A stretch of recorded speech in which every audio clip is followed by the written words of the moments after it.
इस कहानी में प्रेजेंट में केस चल रहा है नोआ के ऊपर। उस पर इल्जाम है कि उसने स्कॉटी लॉकहार्ट का खून किया। तो वहीं पास में 4 कैरेक्टर्स और उनसे जुड़े लोगों के जिंदगियों की उलझने हैं और उन्हीं उलझनों की वजह से प्रेजेंट में इस केस की पृष्ठभूमि बनी है। प्रेजेंट में कोर्ट केस में कोल को बुलाया गया है। ऑपोजिशन की वकील डैना ने कोल से पूछा, क्या उस शख्स ने जब ये धमकी दी कि वो स्कॉटी को मार देगा, तब क्या उसकी धमकी हाथापाई में बदली? कोल ने कहा, नोआ ने मेरे भाई को जमीन पर पटक दिया।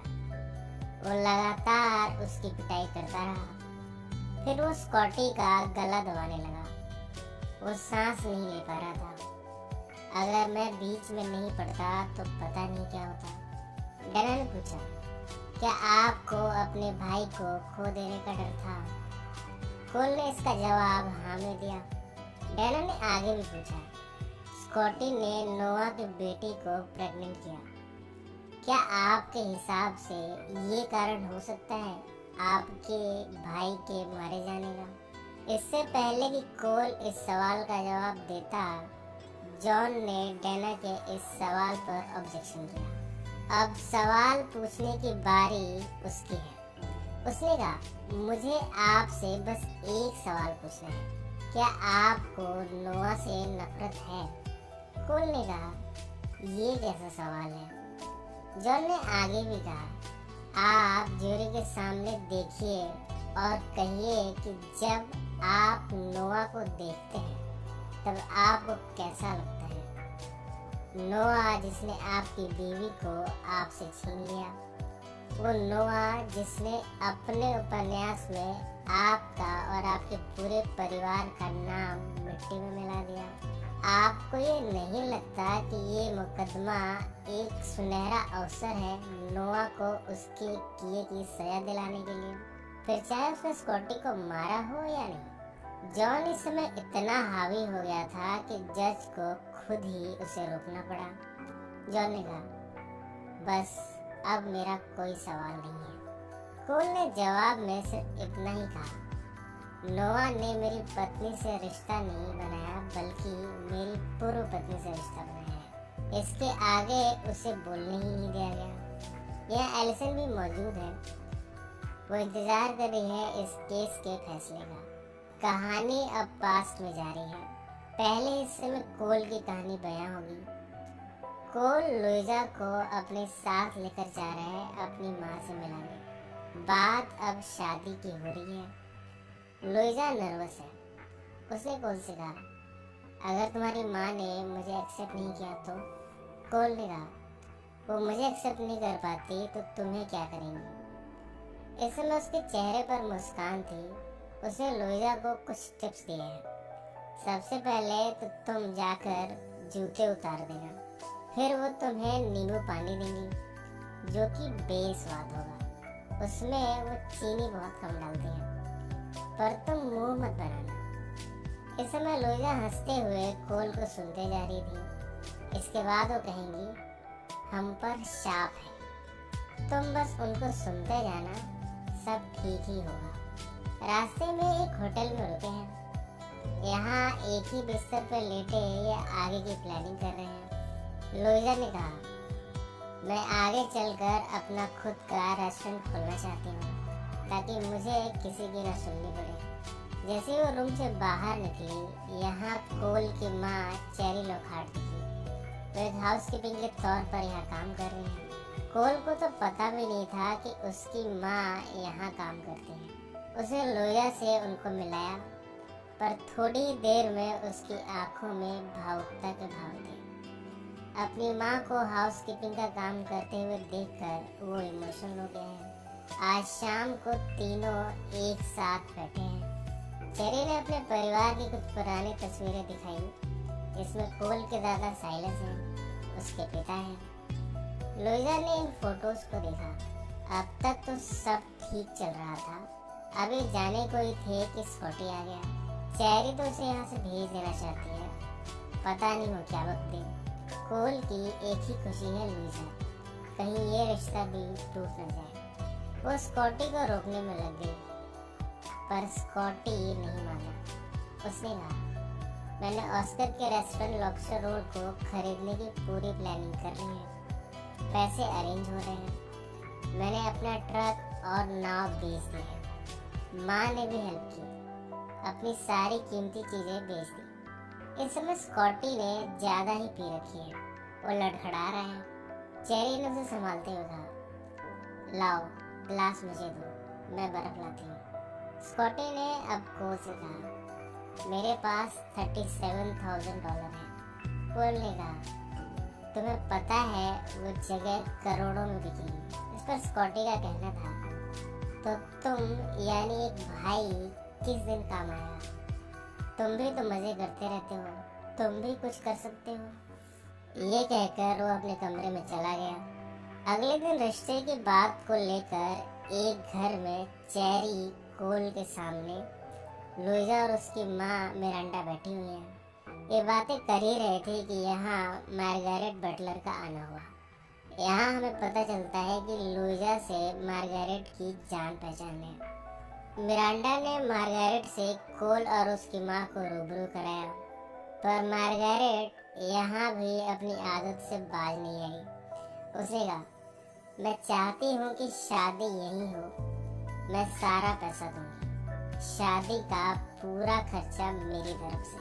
अब तक उसे पता नहीं कि कोल वास्तव में है कौन। यहाँ हमें एक और खुलासे का पता चलता है। ये घर दरअसल मार्गारेट का ही है। 30 साल से मिरांडा इस घर की देखरेख करती है। मार्गारेट ने लुइजा से कहा, अब मैं तुम्हारे माँ की मेहनत का फल देना चाहती हूँ। ये शादी तो अब नहीं कराऊंगी। पर इन सब पर कोल ने आपत्ति जताई। उसने कहा, हम ये चाहते हैं कि ये शादी लॉकहार्ट और लियोन शादी ही रहे। ये सुनकर मार्गारेट ने चौंकते हुए पूछा, क्या तुमने लॉकहार्ट कहा? वो लॉकहार्ट रेंच वाले लॉकहार्ट? वे कमीने भाई जिनमें से एक ने मेरी पोती को प्रेग्नेंट कर दिया। कोल ने कहा, वो मेरा भाई था। मार्गारेट ने आगे भी कहा, तो वो तुम हो जिसने नोआ पर बंदूक तानी थी। कोल इन सब सवालों का कोई जवाब नहीं देना चाहता। वो जाने लगा अपनी माँ को लिए। जाते हुए भी मार्गारेट ने कहा, मैं दूसरों को माफ कर देती हूँ, मैं हमेशा बड़प्पन दिखाती हूँ। अगर तुम ये शादी इसी घर में करो तो मुझे बड़ी खुशी होगी और सारे पैसे मैं दूंगी। कोल नहीं रुका, वो अपनी माँ को लिए यहाँ से चला गया। थोड़ी देर के बाद वो लुइजा के साथ लाइट हाउस के पास बैठा है। लुइजा ने कहा, क्यों ना हम भाग कर शादी कर लें, कोई प्रॉब्लम क्रिएट नहीं होगी। कोल ने कहा, क्यों ना हम स्कॉटी की बात पर सोचें, लॉबस्टर रोल खरीद लें, अपनी शादी वहीं करें, वहाँ तुम्हारा सपना अपने खुद का रेस्टोरेंट का वो भी सच हो जाएगा, सब कुछ अपना होगा, हमें इधर उधर भटकने की जरूरत ही नहीं होगी। लुइजा को यह आइडिया अच्छा लग रहा है। उसने कहा, सब तो ठीक है, पर इन सब में स्कॉटी हमारे पल्ले पड़ेगा, उसे कैसे बर्दाश्त करेंगे? वो हमेशा नशे में रहता है और हमारे पास इतने पैसे भी नहीं है। कोल का कहना है, हाँ, पर एलिसन के घर से जो पैसा मिल रहा है हम उसे इस्तेमाल कर सकते हैं। लुइजा ने कहा, पर तुम तो उन पैसों को इस्तेमाल नहीं करने वाले थे। कोल का जवाब था, हाँ, मुझे नहीं लेना था, पर मैं इस काम के लिए लूँगा, तुम्हारे लिए लूँगा, पर सिर्फ अपना हिस्सा लूँगा। लुइजा ने आगे कहा, पर उससे बात नहीं बनेगी, बाकी पैसे कैसे आएंगे? कोल तो ये चाहता है कि एलिसन को भी इस प्रोजेक्ट में भागीदार बना ले, पर लुइजा इन सब में कंफर्टेबल नहीं है। उसके चेहरे को पढ़कर कोल ने उसे आश्वस्त करते हुए कहा, तुम अगर ये सोच रही हो कि अपनी पहली पत्नी के होने से मैं उसकी तरफ चला जाऊंगा तो तुम गलत हो। तुम शायद मुझे जानती नहीं, वो सिर्फ एक पार्टनर के तौर पर रहेगी। मेरा उससे सिर्फ प्रोफेशनल रिश्ता होगा, मैं ये तुमसे वादा करता हूँ। इस समय कोल ने लुइजा का हाथ पकड़ लिया था। दोनों ने एक दूसरे की आंखों में देखा और इस तरह अब लॉबस्टर रोल को खरीदने की तैयारी हो रही है और अब इन्होंने इस लॉबस्टर रोल को खरीद लिया है। एलिसन बड़ी खुश है। सबसे ज़्यादा खुशी का पल उसी के लिए है। जहाँ एक वेट्रेस का काम करती थी, आज वो रेस्टोरेंट उसका है। उसने तो सपने में भी नहीं सोचा था कि ये सब भी होगा। स्कॉटी भी हाथ में शराब की बोतल लिए यहाँ पहुँचा है। वो तो खुशी में पागल हो गया है। वो चाहता है कि कोल उसे भी इसमें हिस्सेदार बनाए, पर कोल ने साफ साफ इनकार कर दिया। स्कॉटी ने कहा, यह आइडिया मेरा था। मेरे पास $37,000 ही सही, पर मैं उससे इन्वेस्ट करके अपना हिस्सा लेना चाहता हूँ। मुझे भी तो अपने जीवन में करने को कुछ चाहिए। कोल ने गुस्से में कहा, स्कॉटी, तुम हमेशा नशे में रहते हो। मैं तुम पर भरोसा नहीं कर सकता। स्कॉटी ने एलिसन की तरफ इशारा करते हुए कहा, तुम इस पर भरोसा कर सकते हो, पर मुझ पर नहीं। ये लड़की एक रोग है और तुम फिर इसे अपने पास आने दे रहे हो। मैं तुम्हें कुछ ऐसा बता सकता हूँ जिससे तुम्हारा जीवन पलट जाएगा। तुम हैरान हो जाओगे। एलिसन थोड़ी अनकंफर्टेबल हुई। कोल जानना चाहता है कि वो बात क्या है, पर स्कॉटी ने उस बात को नहीं बताया। यहाँ दोनों में हाथापाई हुई। कोल ने स्कॉटी को धकेल कर जमीन पर फेंक दिया, पर बाद में याद आया कि वो उसका भाई है। उससे माफी मांगते हुए कहा, मुझे माफ कर दो। स्कॉटी ने रोते हुए कहा, ये $37,000 ले लो और मुझे भी भागीदार बना लो। अपने भाई की हालत देखकर उसने कहा, ठीक है, मैं तुम्हें शामिल कर लूँगा, पर तुम्हें मेरी शादी में खाना खाना होगा। इसके बाद स्कॉटी को उसने गले से लगा लिया। थोड़ी देर में वो अपनी कार में उसे छोड़ने जा रहा था। उसने पूछा, स्कॉटी, तुम मुझे क्या बताने वाले थे जिससे मेरा जीवन पलट जाएगा? पर स्कॉटी इस समय कार में ही सो गया है। इस तरह कोल को अपने सवाल का, जो कि अब उसे परेशान किए जा रहा है, उसका जवाब नहीं मिल पाया। और अब कहानी के दूसरे हिस्से में नोआ की कहानी। नोआ अब अपनी अगली किताब लिखने के लिए आइडिया की तलाश कर रहा है, पर आइडिया है जो आने का नाम नहीं ले रहा। उसने लैपटॉप ऑन तो किया, पर कोई फायदा नहीं। वो वहीं बाथरूम में ही सो गया। इतने में एलिसन आ गई। वो नहाने जा रही है। उसने नोआ से कहा कि वो उसे कुछ बताना चाहती है, पर नोआ ने कहा, अभी मैं हैरी से मिलने जा रहा हूँ, शाम को चलते हैं, कहीं बैठ के बात करेंगे। एलिसन इसके बाद नहाने में व्यस्त हो गई। थोड़ी देर बाद नोआ हैरी से मिलने पहुंचा है। हैरी तो ये चाहता है कि इस वैलेंटाइन तक नोआ अपनी अगली किताब दे दे और वो पब्लिश भी हो जाए। ये सब सुनकर नोआ ने अपना सिर नीचे कर लिया। जमीन को देखता हुआ वो सोच रहा है कि इतनी जल्दी वो कैसे कुछ लिखे। वो रात भर सोचता रहा कि किस पर लिखे। अब उसे इस मीटिंग में नींद आ रही है। हैरी ने पूछा, तुम सो रहे हो? नोआ ने इसका जवाब दिया, तुम्हें मेरा रूटीन नहीं पता ना। मेरे बच्चे, उस पर से मेरा घर, जो अब घर कम और नर्सरी स्कूल ज़्यादा लगता है।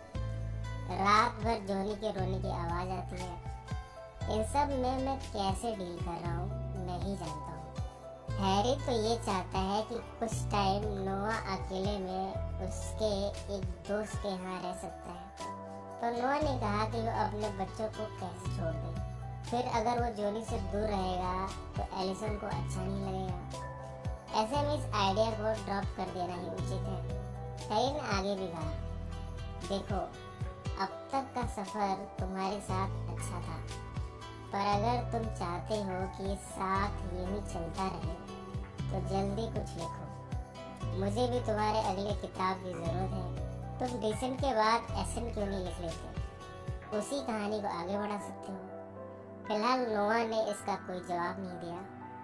वो शाम को एलिसन से मिलने उसके क्लास में पहुंचा है, जहां एलिसन अपनी डॉक्टरी की पढ़ाई करती है, पर वो यहाँ नहीं है। उसके टीचर ने कहा, एलिसन ने तो क्लासेस छोड़ दी हैं, वो तो कई दिनों से नहीं आ रही। नोआ ने पूछा, पर वो तो क्लास के नाम पर घर से निकलती थी। अब एलिसन को ढूंढते हुए वो अपने घर पहुंचा है। वो यहाँ भी नहीं है। नोआ के बच्चे हैं, बेबी सिटर है, पर उसे भी नहीं पता कि एलिसन कहाँ है। इतने में नोआ को एक मैसेज आया है। ये मैसेज ऑस्कर का है। इसे पढ़कर वो पहुंचा है ऑस्कर के पास। ऑस्कर ने सोशल मीडिया की एक इमेज दिखाई जिसमें टाउन हॉल में कोल के साथ एलिसन है। ऑस्कर ने कहा, तुम्हारी बीवी और कोल ने मिलकर ऑक्शन में मेरा लॉबस्टर रोल खरीद लिया। मेरे पास उनके बोले जितने पैसे नहीं थे। मेरे पिता के दिल की सर्जरी में पैसा देना पड़ा।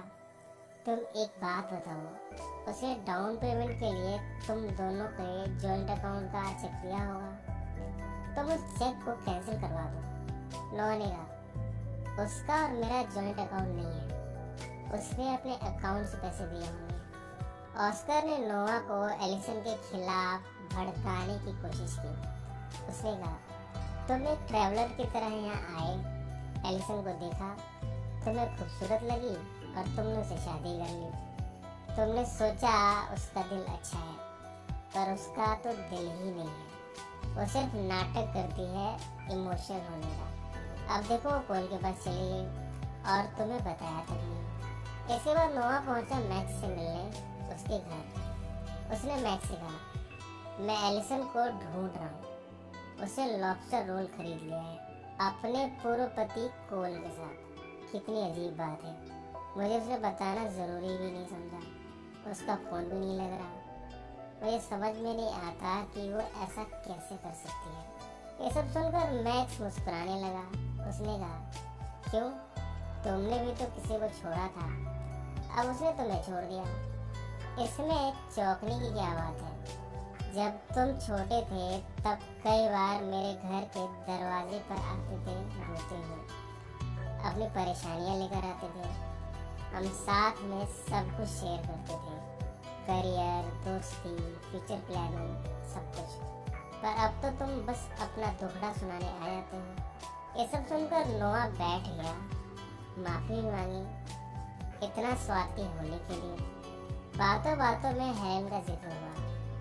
जब नोआ ने ये बताया कि हेलेन किसी डॉक्टर विक को डेट कर रही है, तब मैक्स को अचंभा हुआ।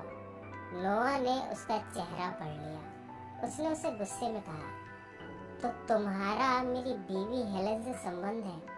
मैक्स ने कहा, वो तुम्हारी बीवी नहीं है, तुम्हारी पूर्व पत्नी है। नोआ ने वाइन का गिलास उसकी तरफ चला कर फेंका और मैक्स ने अपने आप को बचा लिया। नोआ ने कहा, तो इतने दिनों से जो कुछ भी तुम कर रहे थे, मुझसे बातें करना, मुझे पैसे देना, वो सब कुछ सब हेलेन को पाने के लिए था।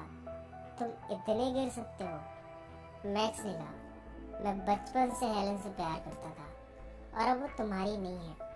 ऐसे मैंने उसके प्यार को पा लिया तो क्या हुआ? नोआ ने कहा, इतने दिनों से तुम मेरे करीब इसलिए रहे ताकि तुम मेरी मेंटल कंडीशन के बारे में जान सको, हेलेन के बारे में जान सको, मुझे कमज़ोर पड़ता देखो और फिर तुम उसके पास चले जाओ। मैक्स ने भी अब तक अपनी आवाज़ ऊंची कर दी थी। वो अब तुम्हारी बीवी नहीं है, तुम ही उसे छोड़ कर गए थे। ऐसे वो किसी से तो रिश्ता बनाएगी ही। तुम ऐसे क्यों रिएक्ट कर रहे हो? जब वो तुम्हारे पास थी तब तो तुमने उसकी कदर नहीं की। ऐसे में मैंने उसे सिर्फ खुशी देने की कोशिश की थी। उसे मेरी ज़रूरत थी, वो अकेली थी और मैं भी था। नोआ ने मैक्स के एक भी बात को कबूल नहीं किया और गुस्से में पहुंचा लॉबस्टर रोड। यहाँ उसे एलिसन मिली। एलिसन ने कहा, मैंने ये जगह खरीद ली है। नोआ ने कहा, कोल के साथ ही खरीदी है ना? इस पर एलिसन का जवाब था, तो तुम्हें पता चल गया, वो मेरा पार्टनर है। मैं तुम्हें सुबह बता रही थी पर तुमने कहा कि तुम बिजी हो। मुझे तुरंत फैसला करना था। नोआ इसमें गुस्से में तमतमाया हुआ है। वो उसके सामने की चेयर पर बैठा और कहा, एलिसन, मैंने इस 1 साल में तुम्हें समझने की बहुत कोशिश की है, पर तुम पता नहीं कौन से प्लेनेट से आई हो। तुम मुझे बताए बिना ऐसे कुछ भी नहीं कर सकते। जरा सोचो लोग क्या सोचेंगे कि तुम अपने पूर्व पति के साथ बिजनेस करने जा रही हो, वो गोल जो मुझे मारना चाहता था, और तुमने अपनी क्लासेस भी छोड़ दी, मुझे बताया तक नहीं। मैं तुम्हारी जिंदगी में क्या मायने रखता हूँ, सिर्फ बिस्तर पर सोने के लिए, बस इतना ही। मानो उस रात जब तुमने जॉनी को जन्म दिया तब मैं नहीं था, उसकी इतनी बड़ी सजा। एलिसन ने उसे समझाते हुए कहा, देखो ये बहुत अच्छा इन्वेस्टमेंट है, इसमें काफी प्रॉफिट होगा। वो बोले जा रही थी पर नोआ को इन सब बातों का कोई फर्क नहीं पड़ रहा। उसने उसकी बातों को काटते हुए पूछा, तुम मुझसे प्यार करती हो? इससे पहले कि एलिसन उसे जवाब भी दे पाती, उसने कहा, इस बिजनेस को अभी छोड़ दो, मेरे लिए, हमारे लिए। मैं एक और किताब लिखूंगा और सब ठीक हो जाएगा, पैसे और भी आ जाएंगे, पर तुम ये मत करो। एलिसन ने कहा, नहीं, अब मैं पीछे नहीं हट सकती। नोआ ने थोड़ी खामोशी के बाद पूछा, क्या तुमने कोल से रिश्ता भी बनाया है? एलिसन के चेहरे के भाव भी बदले। उसने कहा, मैं जानती थी तुम इतना घटिया सवाल भी पूछोगे, पर नहीं, मैं ऐसा कुछ नहीं कर रही, सिर्फ उसके साथ बिजनेस कर रही हूँ। मेरा यकीन करो, मैं ये खुद के लिए करना चाहती हूँ। मुझे डॉक्टर नहीं बनना, मुझे यही करना है, और मैं हमेशा तुम्हारी क्यों सुनूं? मैं सिर्फ तुम्हारी बीवी या फिर जॉनी की माँ नहीं बने रहना चाहती। मैं भी अपने जीवन में कुछ करना चाहती हूँ। देखो नोआ, मैं यहीं पली बड़ी हूँ, ये जगह मेरे दिल में बसी है, मैं यहीं कुछ करना चाहती हूँ। यहाँ की हवाओं में मैंने बहुत कुछ महसूस किया है, यही मेरी जिंदगी है, इनफैक्ट हमारी भी है। नोआ ने पूछा, तो तुम मैनेज कैसे करोगी? वहाँ से यहाँ अप डाउन कैसे करोगी? जॉनी को कैसे संभालोगी? इस पर एलिसन ने कहा, हम आपस में टाइम बांट लेंगे। नोआ ने कहा, पर मेरे दूसरे बच्चों का क्या? मैं उन्हें टाइम कैसे दूंगा? इस पर एलिसन का जवाब था, मुझे कुछ नहीं पता, पर हम मिलकर कुछ ना कुछ कर लेंगे, कुछ सोच लेंगे, पर मुझे ये करना है। नोआ के पास अब कहने को कुछ है नहीं, वो जानता है कि कुछ भी कह ले, एलिसन उसकी नहीं सुनने वाली। कहानी अब प्रेजेंट में आ चुकी है। कोर्ट में केस चल रहा है, गवाही देने के लिए कटघरे में मैक्स को बुलाया गया है। डैना ने उससे पूछा, जब आप अपने घर में सो रहे थे तब आपने कुछ गाड़ी की आवाज़ सुनी? मैक्स ने कहा, हाँ, मैं खिड़की से बाहर देखने को दौड़ा, वो गाड़ी नोआ की थी।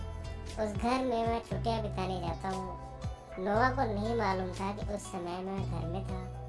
वो अपनी गाड़ी को धोने लगा, फिर वो चला गया। इसके बाद मैं रोड पर आ गया, वहाँ खून था। डैना ने कहा, अब मुझे आपसे कोई सवाल नहीं करना। मैक्स ने नोआ को देखा। इस समय नोआ भी गंभीर चेहरे के साथ उसे देख रहा था। इसी नोट पर कहानी का